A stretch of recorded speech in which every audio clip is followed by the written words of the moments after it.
Hello, hello, guys. What's up? Teacher Matheus aqui. Espero que vocês estejam todos bem e sejam bem-vindos aí à nossa aula de inglês da semana. Tá? Dessa vez estou deixando aqui a aula gravadinha para vocês e hoje nós vamos falar sobre comparações, making comparisons. Então, como é que a gente faz para comparar dois elementos em inglês?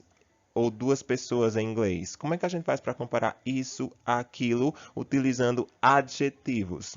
É isso que nós vamos ver hoje, tá? Então prestem atenção, por favor, e vamos lá. A aula de hoje vai ser bem rapidinha. E para começo de conversa, é importante a gente lembrar que quando a gente faz comparações utilizando adjetivos, a gente vai estabelecer aí pelo menos três sentidos diferentes, né? Três graus comparativos diferentes. O primeiro grau é o grau de inferiority, que é quando a gente estabelece aí que um elemento é inferior a outro. Em português, essa estrutura é feita com menos que, como vocês podem observar aí no exemplo, tá? Depois nós temos o grau de equality, que é quando a gente quer estabelecer que um elemento é igual a outro. Em português, a estrutura é tão quanto. E nós temos o grau de superiority, que é quando a gente vai dizer que um elemento é superior a outro. Vocês também têm um exemplo aí em português, e a estrutura é mais que. Tá? E agora a gente vai ver cada um desses graus em língua inglesa. Como é que a gente faz para formar cada um deles, tá bom? Primeiro vamos ver aí o comparative of inferiority, né? As comparações de inferioridade. Por exemplo, o judô é menos popular que o futebol no Brasil. Como eu disse a vocês, o grau de inferioridade ele é feito com menos que. Algo é menos isso que isso. Como é que ficaria essa estrutura aí em inglês? Observem aí na frase embaixo. Ó. Judo is less popular than football in Brazil. Judo is less popular than football in Brazil. O judô é menos popular. Esse menos que em inglês vai ser o less.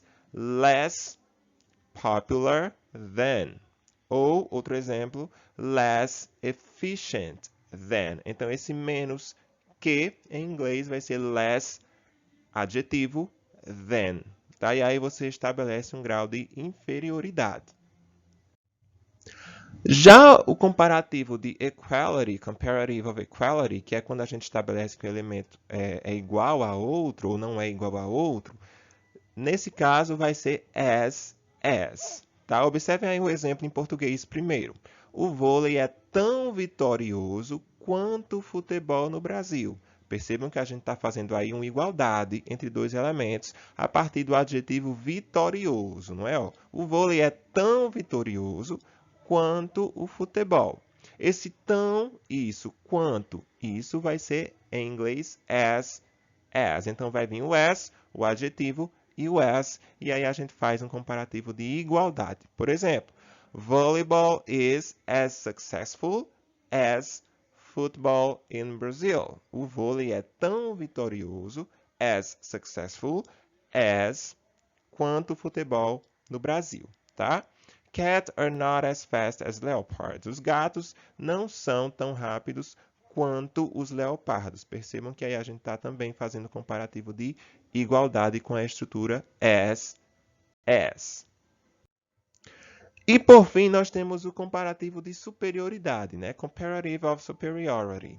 Esse grau aqui a gente tem que prestar um pouquinho mais de atenção porque a estrutura do português para o inglês vai diferenciar aí em alguns aspectos. Primeiro, pessoal, quando a gente vai estabelecer uma comparação de superioridade em inglês, nos adjetivos que só tem uma sílaba, ou seja, adjetivos pequenininhos, né, palavras curtas. Nesse caso, a gente vai colocar um sufixo, que é o e e o r. A gente bota esse er no fim do adjetivo. E aí, em português, significa mais que. Por exemplo, as crianças hoje estão mais espertas do que no passado. Vejam que é mais espertas, é um grau de superioridade. Como é que a gente faz isso em inglês? A gente pega o adjetivo, que no caso dessa frase é esperta, que em inglês é smart, e para dizer que é mais esperto, a gente bota o er no fim do adjetivo. Por exemplo, children today are smarter than in the past. Percebem aí, ó, smart, quando eu coloco um E e um R no fim, fica mais esperto. Smart é esperto, smarter, mais esperto do que, né, o than in the past. E aí vocês têm vários exemplos, ó. Old, velho, quando eu digo older, é mais velho.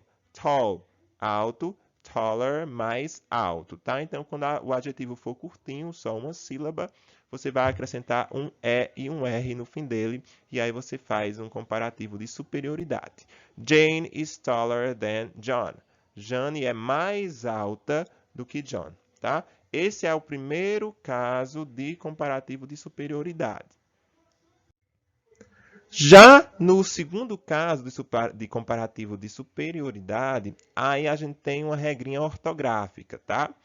Quando os adjetivos têm também só uma sílaba ou duas sílabas, são adjetivos curtinhos também, palavras curtas, e esses adjetivos terminam em Y, a gente vai retirar esse Y e acrescentar um I, um E e um R para estabelecer superioridade, tá? Por exemplo, uma frase em português, ó. Em 2021, estou mais ocupado do que em 2020.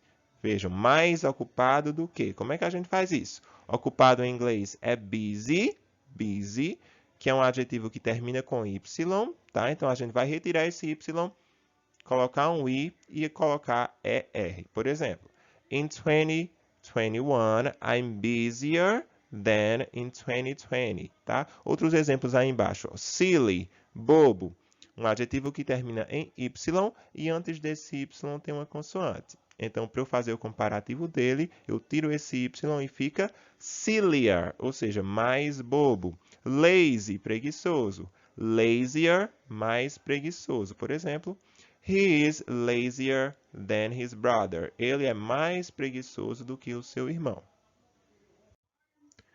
E por último, nós temos aí a regrinha que é mais parecida com a estrutura do português, né? Em português, nós dizemos mais do que para fazer superioridade. Por exemplo, o boxe é mais perigoso do que a corrida. Quando o adjetivo em inglês ele é uma palavra grande, ou seja, ele tem mais de duas sílabas, 2, 3, 4 sílabas, nesse caso, a gente não vai acrescentar um E e um R. Nesse caso, a gente vai utilizar a palavra more, que é mais, assim como em português, tá? Por exemplo, boxing is more dangerous than running. O boxe é mais perigoso do que a corrida. Então, perigoso é dangerous. Percebam que é uma palavra bem grande, né? Com duas ou mais sílabas. Nesse caso, a gente não coloca um ER nele. A gente vai fazer com more, mais, perigoso, dangerous, than, do que a corrida. Tá? Outros exemplos. Beautiful, bonito. Para eu dizer mais bonito, como é que fica? More beautiful. Eu não posso colocar um R aqui, tá? Difficult, difícil. Como é que eu faço para dizer que é mais difícil do que outra coisa?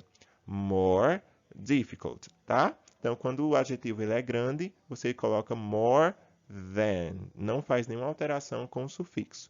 Um exemplo aí, ó. She is more beautiful than Angelina Jolie. Ela é mais bonita do que Angelina Jolie. Então, de modo geral, essas são as regrinhas para fazer o comparativo de superioridade.